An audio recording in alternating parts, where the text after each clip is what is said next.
They told my daughter she wasn't invited. After she'd spent 3 days cooking, hand-rolling pastries, and even making Grandma's favorite peach cobbler from scratch. My name is Michelle, and from wherever you're watching this, stay with me. Have you ever watched your child be treated like they're invisible and had to decide, right then, what kind of mother you are? Because when I saw her standing there in the kitchen, apron covered in flour, eyes wide after reading the text my dad sent, I felt something snap. Change of plans. We're doing a restaurant instead. Adults only. That's it. No apology. No explanation. Just a decision made without her. After she'd planned the entire menu, made handmade place cards, even decorated the dining room for my mother's 68th birthday. My daughter, Emma, whispered, "Did I do something wrong?" I looked her dead in the eye and said, "No, baby." But they just did. I didn't scream. I didn't call anyone. I simply texted back one word to my dad. Understood. Then I picked up the phone and started making other plans. Not out of spite, but because I wasn't going to let them teach my daughter that her effort was disposable. They wanted an adults-only party? Fine. But the celebration we were about to host would be unforgettable. That night, while my parents were clinking wine glasses at some overpriced seafood spot, Emma and I were lighting candles in our backyard. I called a few close friends, people who actually valued her. We laid out the feast she had made. Every dish. And what happened next? Well, let's just say word spreads fast when there's a party with real love in the air. By midnight, our yard was full. Neighbors. Emma's teachers. Even the local bakery owner. She once helped carry flour bags. They brought music. They brought wine. And 15 hours later, just as the sun rose and we were laughing over leftover cobbler, there was a knock on the front door. Then pounding. The door started shaking. Guess who finally showed up? Too late. Too guilty. Too exposed. It was my mother, still in her makeup from the night before, hair tousled, clutching her designer coat like it was armor. Behind her, my dad stood stiff, his mouth a tight line. He didn't look like a man arriving to celebrate. He looked like someone arriving to contain damage. I didn't open the door right away. I watched them through the peephole for a full 10 seconds. Let them feel it. Let them wait. Then I opened it. "Oh, good," I said, leaning casually against the frame. "You're finally here. Peach cobbler's all gone, though." My mother blinked. "You had the party here?" After we said. I stepped aside just enough for them to see behind me. Emma, still in pajamas, laughing with her art teacher at the kitchen table. Plates stacked high. Music still humming low from a Bluetooth speaker. There was warmth in that room. The kind they hadn't earned. "You said it was adults only," I said calmly. "So we honored that. We only invited grown-ups, people who don't treat a 16-year-old like staff." Dad cleared his throat. "It was just a misunderstanding. Your mother didn't mean to exclude her." My jaw clenched. I stayed silent. Let the silence speak. Because yes, they meant it. They just didn't expect consequences. My mother's voice softened, the fake version she uses when she's losing control. "You're blowing this out of proportion, Michelle. The restaurant wasn't going to allow minors. We didn't think it would matter." I cut in. Her mouth hung open. "You didn't think, Mom. Emma cooked for 3 days. You knew that. You told me to have her make your favorite sweet potatoes. She made them. She set the table. She even ironed napkins." "She's a child," my father snapped, suddenly defensive. "This wasn't her responsibility." "Exactly," I said, my voice dropping. "But she wanted to honor you. And you told her, without a shred of grace, that she wasn't welcome." They stood there, frozen in the threshold. I tilted my head. "Tell me, what hurts more? Being excluded? Or realizing the people you excluded threw a better party without you?" I didn't wait for an answer. I closed the door, gently, not in anger, but with finality. And on the other side of that door, Emma looked up at me, eyes searching. "You okay, Mom?" I smiled. "I'm perfect, baby. Let's reheat the mac and cheese." Because sometimes revenge isn't loud. It's warm. And it doesn't knock first. It opens the door to people who never left. By Monday, the phone calls started. First my aunt, then my cousin, then the real kicker, a voicemail from my dad that began with, "This family has always respected tradition." I listened with the same care I'd give a junk mail ad, because now I saw it clearly. Their definition of tradition meant compliance. Politeness over truth. Image over impact. Emma came home from school holding it together, barely. "Grandma didn't look at me in the hallway," she said quietly. "She turned away like I wasn't there." My heart twisted. This wasn't just about a birthday party anymore. It was about the pattern. The way they dismissed anyone who didn't fit their mold. Emma, with her bold spirit, her love of baking, her neurodivergent brilliance they never tried to understand, she was a reminder of everything they couldn't control. And they punished her with silence. I sat her down that night and pulled out a stack of photo albums. Page after page, birthdays, Easters, anniversaries. Do you know what I noticed? Emma was in the photos, but never celebrated in them. Always helping. Never the guest of honor. "I used to think I just didn't like parties," she said, tracing a picture with her finger. "But maybe I just didn't like their parties." My throat tightened. "They don't get to decide your worth," I whispered. "And they definitely don't get to silence your joy." She gave me a small nod, but I could see it. Something had cracked. A piece of her childhood belief that family always means safe. And I knew, as her mother, I had two options. Let that crack widen into cynicism, or fill it with something stronger than their coldness. So I made a decision. We were going to throw another party. This time for Emma. No occasion, no permission, no formal RSVP. Just a celebration of her existence. I booked the community center. I called her favorite local band. I even ordered a custom cake with one word written in gold. Scene. And when I posted the invitation online, I didn't tag anyone from my family. But word travels fast in a small town. The same people who uninvited her were now wondering why the whole town was suddenly RSVPing yes to the one party where their names weren't even mentioned. And that silence was starting to burn. The day of Emma's celebration, I watched her walk into the community center wearing a soft gold dress she'd picked herself. She looked radiant. Not in the polished way my family admired, no. She glowed from the inside out. Every guest who entered brought something: cookies, handmade cards, even flowers from their own gardens. People who'd seen her grow up. People who remembered when she donated her lemonade stand money to rebuild a neighbor's porch after a storm. She wasn't just invited that day. She was honored. And yet, there was one table in the far corner. Empty. Reserved for someone who probably wouldn't come. But I left it there anyway.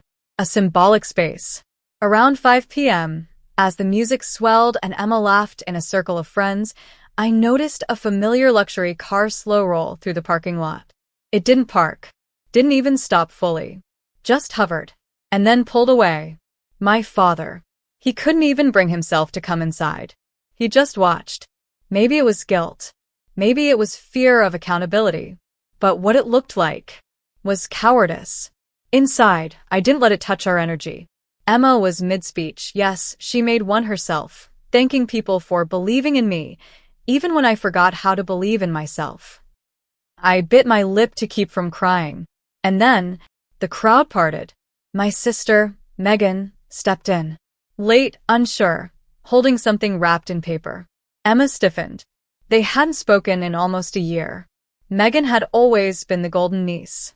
The one who got the family look and knew how to stay on script. But right then she looked different. Small. Nervous. "I didn't come for Mom and Dad," she said, voice trembling. "I came for her." She handed Emma the wrapped package. Inside, a framed photo of them as toddlers, baking cookies in Grandma's kitchen. "I was too scared to stand up for you," Megan said softly. "But I'm here now." The room stilled. Emma blinked fast, tears rising. "Thank you," she whispered.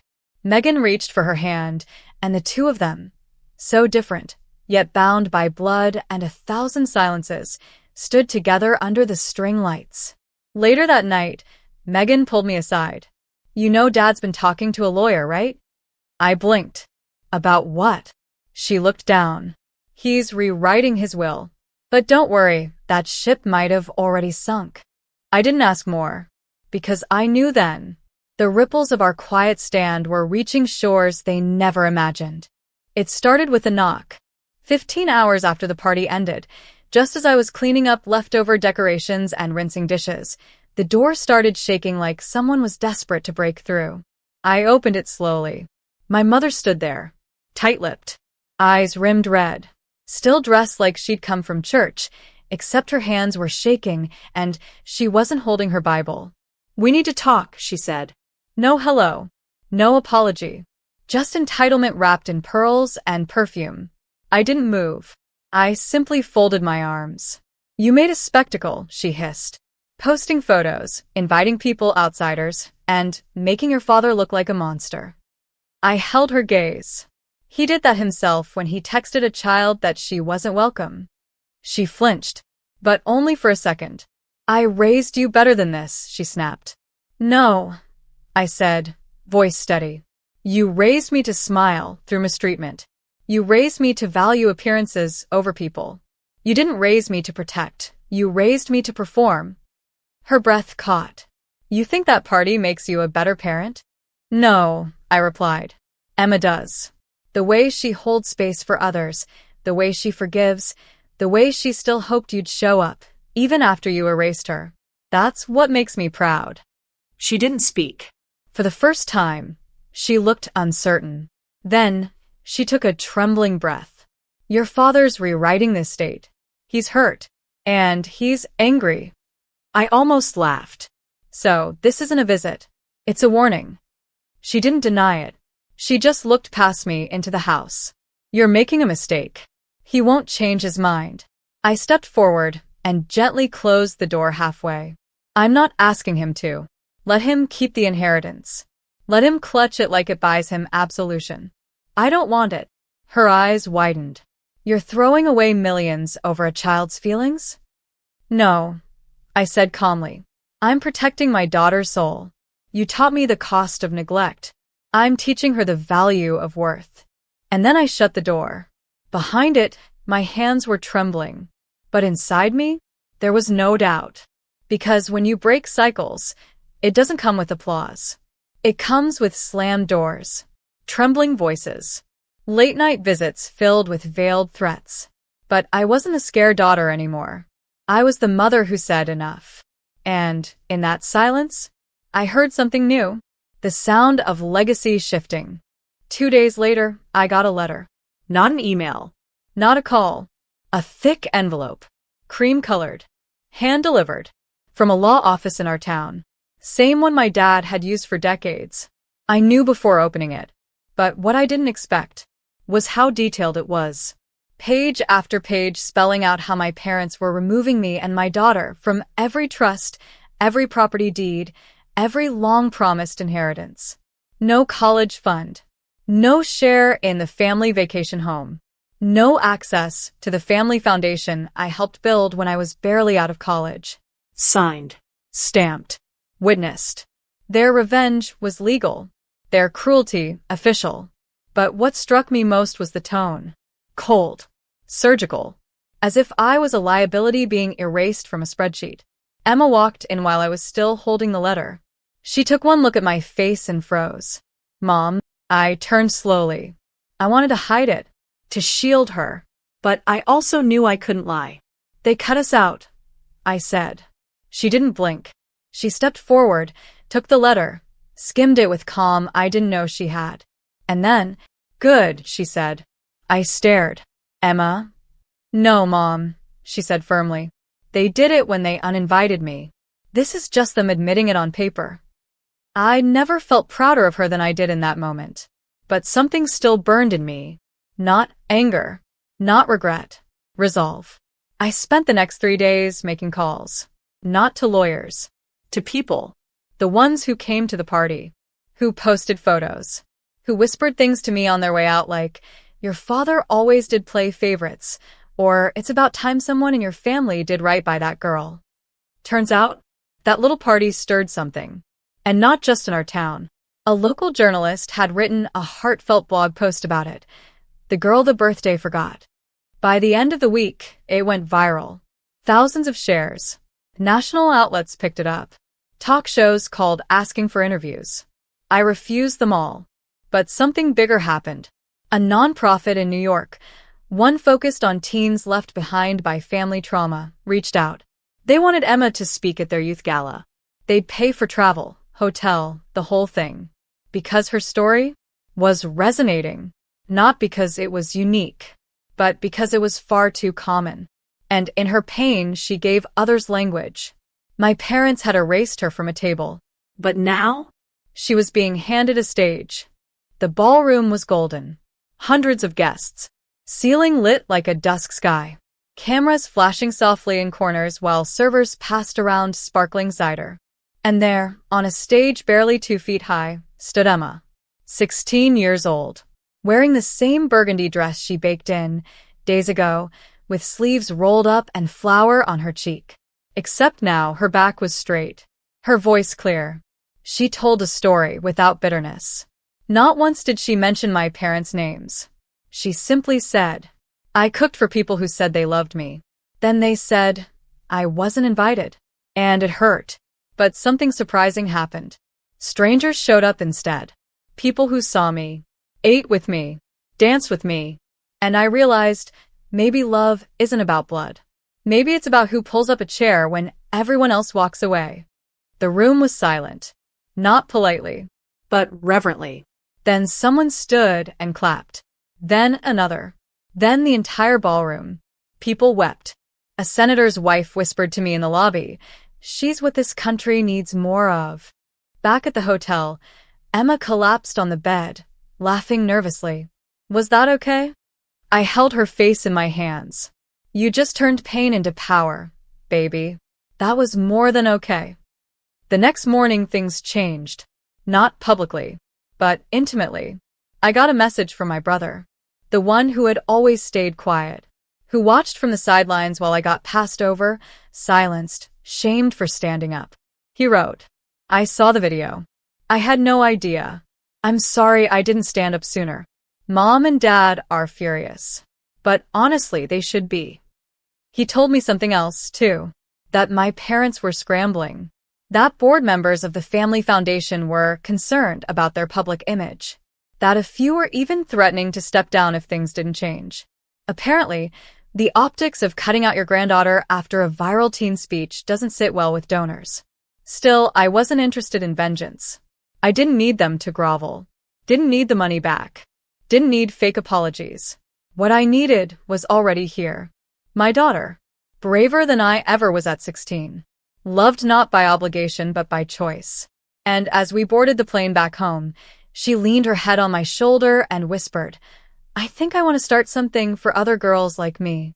That's when I knew this story wasn't about a party. It was about a spark.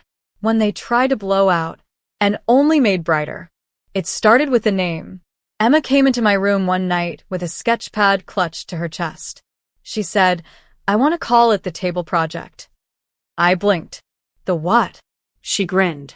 You know, for girls like me, girls who got left out, I want to build a space for them. Real tables. Virtual ones. Where they always have a seat. I sat there stunned. All I'd wanted was to protect her. But somehow, through all the pain, she had found purpose. We launched a small website. No fancy PR. No big budget. Just a few words. Everyone deserves a seat. And if they don't give you one, we'll build you a table. Within days, donations poured in. Not from celebrities. Not from corporations. From single moms. From teachers. From grandmothers who said, this reminds me of what they did to my daughter. A local community center offered free space.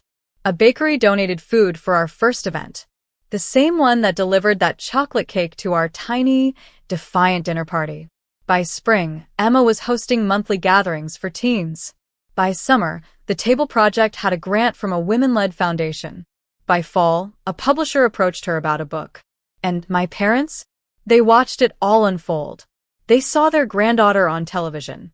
Saw people cheer for the girl who got forgotten and refused to stay quiet. My dad called once, left a voicemail, said, "We made a mistake. Can we talk?" But Emma? She listened to it, deleted it, then said calmly, "It's not my job to help them sleep at night." I didn't disagree, because here's the truth. Forgiveness is powerful, but boundaries are holy. We didn't seek revenge. We sought healing. And sometimes, the sweetest justice isn't slamming a door. It's opening a new one they no longer have the key to.